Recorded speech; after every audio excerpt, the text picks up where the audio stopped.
Слово «даншоку» означает «мужская гомосексуальность» в японском языке. В Японии это всегда было распространено, на самом деле, не только в последнее время, и это не было меньшинством в то время, о котором мы сегодня будем говорить. Мир однополых отношений японских изображен в произведении Ихары Сайкаку. Вообще Ихара Сайкаку знаменит тем, что он, в общем-то, писал произведения в основном только про БЛ, то есть Boys Love. Такой исторический явойщик, скажем так. Еще из цитат великих тоже, чтобы вы понимали, о чем мы будем говорить. Абе но Сеймей сказал: «Все мужчины в мире красивы, красивые женщины редки». Миюкио Мишима есть такой писатель, я думаю, что вы его знаете, тоже довольно популярный. Сказал он следующее: «Красивые люди должны умирать молодыми, и поскольку объективно красота ограничена молодым возрастом, если человек не готов ждать уродливой старости и естественной смерти, он должен умереть как можно скорее». Ихара Сайкаку описывает в основном отношения между молодыми людьми, вернее, между молодым человеком и не совсем молодым человеком в основном. Это называется сюдо. О сюдо мы сегодня поговорим. Путь юноши. Короче, слово вакашо, о котором я уже раньше говорил. Вакашо означает молодой красивый парень, либо это проститут мужского пола, либо это партнер в мужских отношениях. Вот такое значение слова вакашу. И вот этого вакашу, щу, последний канджи, он первый канджи слова сюдо. Короче, видите, связь тут есть. Сюдо означает путь мальчика. Есть два мнения. Вот люди, которые более-менее знают и где-то слышали эту историю о том, что самураи были геями. И люди, которые вообще про это ни разу не слышали, думают, что это какой-то миф, вымысел, и что на самом деле самураи такие были мужские мужики, хотя на самом деле одно другому не мешает. Если вы поклонник Гачимучи, то наверняка с этим согласитесь. Но вот такие известные личности японские, как Ода Нобунага, Токугава Иэясу, а также поэт Басё, довольно известный в постсоветском пространстве, они все были любителями. Короче говоря, замечены. У Оды Нобунаги был такой образ очень крутого мужского мужика, но у него были отношения с Мори Ранмару. Дате Масамуне тоже был замечен, когда написал любовное письмо своему помощнику. Более того, он гордился своими отношениями однополыми и часто наносил специально шрамы себе на тело каждый раз, когда у него начинались новые отношения. Токугава Иэясу, величайший правитель Японии. Изначально считается, что его интересовали женщины постарше, но потом у него случился некоторый роман с парнем, в которого он внезапно влюбился. Это был тоже его помощник. Басё также путешествовал со своими помощниками молодыми, и тоже там были всякие интересные вещи. Он даже писал стихи об этом. Например, «Холодно, но ночь, когда мы спим вместе, утешает». Это был Google перевод. Считается, что отношения между парнями и мужчинами в Японии существуют довольно давно, прям с древних-древних времен. Просто всегда они были. Но записи начинаются только с периода Камакура. Эти записи в основном относятся к представителям привилегированных классов. Но это не значит, что простые люди тоже этим не занимались. Просто про них не писали. Эксперты всякие разные сходятся во мнении, что, скорее всего, это было очень сильно распространено настолько, что об этом даже особо даже и не говорил никто. Есть и есть. То есть такая же норма, как и отношения с женщинами. Ихара Сайкаку утверждает, что до рождения богов супругов Идзунаги и Идзанами были только мужчины-боги, и у них происходили всякие разные мутки. Поэтому, по его словам, весь этот йой начался еще во времена богов. Самая древняя запись об этом содержится в Нихон Сёки, составленной в 720 году. Это история греха Асунахи, которая началась с отношений между Шино Хафури и Аману Хафури. Они оба были священники, и у них произошли отношения, и когда один из них умер, то второй не выдержал и выпилился. Однако боги это посчитали грехом небес, что называется Амацуцуми. И поэтому они разгневались и сделали так, что днем стало темно так же, как ночью. Вообще там есть всякие разные споры насчет этого, почему это считалось грехом, потому что это два мальчика, либо потому, что он самовыпилился, неизвестно. Либо потому, что их похоронили рядом с друг другом. Потому что, когда их похоронили отдельно, после этого вернулся день. Среди монахов это тоже было очень сильно распространено. И причина этого заключается в том, что в буддизме были запрещены в принципе всякие отношения сексуальные. Но со временем как-то так получилось, что вдруг в буддизме стали запрещены только отношения с женщинами. И на этот счет священники решили, что с женщинами запрещено, значит мужчинам не запрещено. Но про это же ничего не написано, правильно? На самом деле там было написано, что вообще нельзя. В конце концов, это все так трансформировалось, что в итоге у священников даже появились специальные мальчики, которые назывались Чиго, с которыми они занимались всяким. Я не буду говорить в этом видео возраст мальчиков, я напишу в Телеграме, потому что я не хочу, чтобы мне в очередной раз осмели монетизацию. В итоге вся эта мода стала проникать и в самурайские ряды. Не то чтобы это, конечно, мода, потому что если человек не склонен к таким вещам, он этим заниматься не будет, это же очевидно. Просто как-то стало как будто бы можно, и все стали этим заниматься. Что касаемо конкретно самураев, это считалось действительно самурайским делом отношения с парнями, потому что, во-первых, женщины мешают,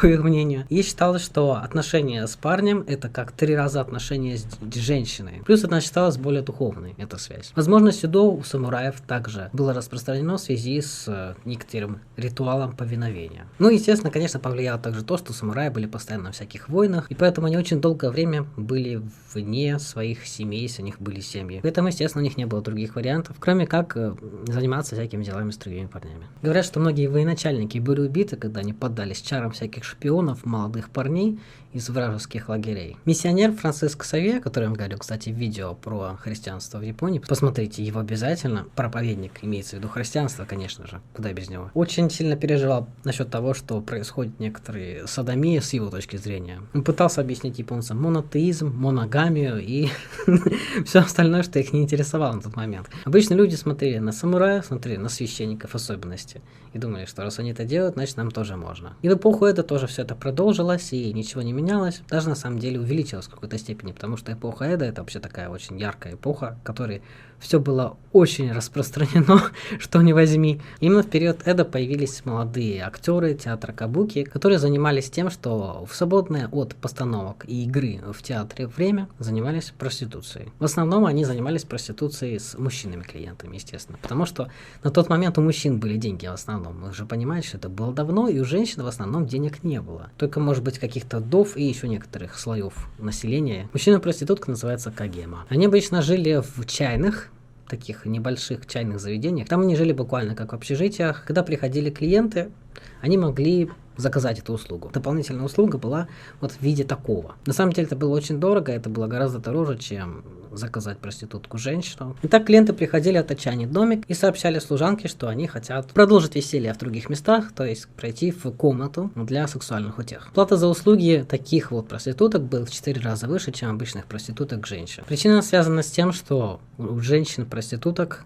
период работы, возможной работы был гораздо дольше, чем у мужчин-проституток, потому что женщины-проститутки говорилось, что могут работать до 27 лет примерно. Но после этого они также могли работать, потому что если у них есть клиенты постоянные, то этим клиентам постоянно, в общем-то, пофигу было на возраст. Чего не скажешь о вакаши, потому что они заканчивали работать примерно в 16-17 лет. Да, заканчивали они, начинали. На этой фотографии изображена сцена между клиентом и он нагата, то есть между вакаши и клиентом. Гость это слева, лысый это священник, скорее всего. На этом рисунке изображен мужчина-проститутка, которого молодой человек ведет в ресторан. Многих парней продавали в проституточные их родители в молодом возрасте. Это было связано с тем, что не хватало денег, нужны были какие-то деньги, да, и продать ребенка в сексуальное рабство было нормой. По сути, это была торговля людьми, но это никого особо не волновало на тот момент. Основной центр культурный это был Кансай. То есть там, где Киото, и там, где Осака. И также еще был Канто, это где сейчас Токио. На тот момент проституты из Кансай считались более высокоранговыми, поэтому проституты из Канто обычно притворялись, что они проституты из Кансай. Существует множество всяких гравюр сюнга, это такие вот картиночки, изображающие всякие интересные штуки. И там часто изображались вакашу, которые якобы из района Кансай, из Камигата. Изображалось, что они говорят на очень странном диалекте. Таким образом, художники саркастично намекали на то, что эти вакаши притворяются высокоранговыми. Говорится, что на тот момент было общеизвестно, что такая штука происходит. Можно сказать, что это был мем. На этой картинке вы можете наблюдать, как раз здесь по лестнице поднимается наверх проститут на 2-й этаж к своему клиенту. Мужчина, который несет багаж, скорее всего, человек, который работает в этих чайных. На кухне происходит приготовление пищи, и на 2-м этаже находится комната с татами, там, где происходят все эти дела. Так вот, когда все эти вакаши достигали 20 лет, они обычно меняли профессию. Они становились либо торговцами, либо становились наложниками у каких-то богатых дам, либо богатых мужчин, обычно мужчин. И некоторые из них становились артистами, например, гейшами. Молодые актеры театра кабуки также часто подрабатывали проституцией. Они назывались бутайко. В общем, они были очень популярны, эти вакаши. Пользовались популярностью не только среди богатых, известных, влиятельных, но и среди обычных горожан. Син Юйхан, корейский посланник, посетил Японию в период Эдо и написал в своей книге Кайюроку, что сексуальная привлекательность мужчин-проституток порой превосходила привлекательность женщин. Видите, даже кореец не удержался. Далее произошло следующее. В принципе, это все сохранялось некоторое время до тех пор, пока не прошло христианство. И западная мода, она повлияла очень сильно на японцев в том плане, что вдруг это стало неприемлемым. Они решили как-то приобщиться к западной культуре и стали говорить, что давайте мы с этим будем заканчивать. Даже некоторое время было это запрещено, то есть было запрещено законом в 1773 году. Продлилось это, правда, недолго, до 1882 года. Однако эта уже идея пошла в мир, в народ, что это не очень хорошо, и это было уже не остановить. В эпоху еще западные идеи получили еще более серьезное распространение в Японии, поэтому гомосексуальность стала считаться болезнью под влиянием этих западных идеалов, которые потом опять-таки переобулись в очередной раз. В общем и целом отношение в Японии к таким отношениям, оно более-менее нейтральное. Противники такого, конечно, тоже присутствуют и в Японии. Но в общем и целом настроение народа можно считать как нейтрально-позитивное, либо никакое, скажем так. Японцы осведомлены о том, что у них все это происходило, и не отказываются от этих вещей. Публично все еще всякие разные артисты, айдолы, они пока что не стремятся каминг-аутиться публично, потому что все-таки могут быть проблемы с карьерой. Был период японской истории, также в новейшей, когда это высмеивалось. Именно тогда, в то время, начали называть мужчин, которые одеваются в женскую одежду, окама. Почему это является неприятным словом? Потому что кама означает горшок, как раз вот в древности. Это означало не горшок, скажем так, а задний проход кама. И окама означает, анал. И поэтому таких вот мужчин стали называть окама. То, по сути, является не очень приятным словом. Подписывайся на мой телеграм-канал. Я снимаю видео только на YouTube, только на этот канал. Вот здесь будет QR-код. Это все. Пока.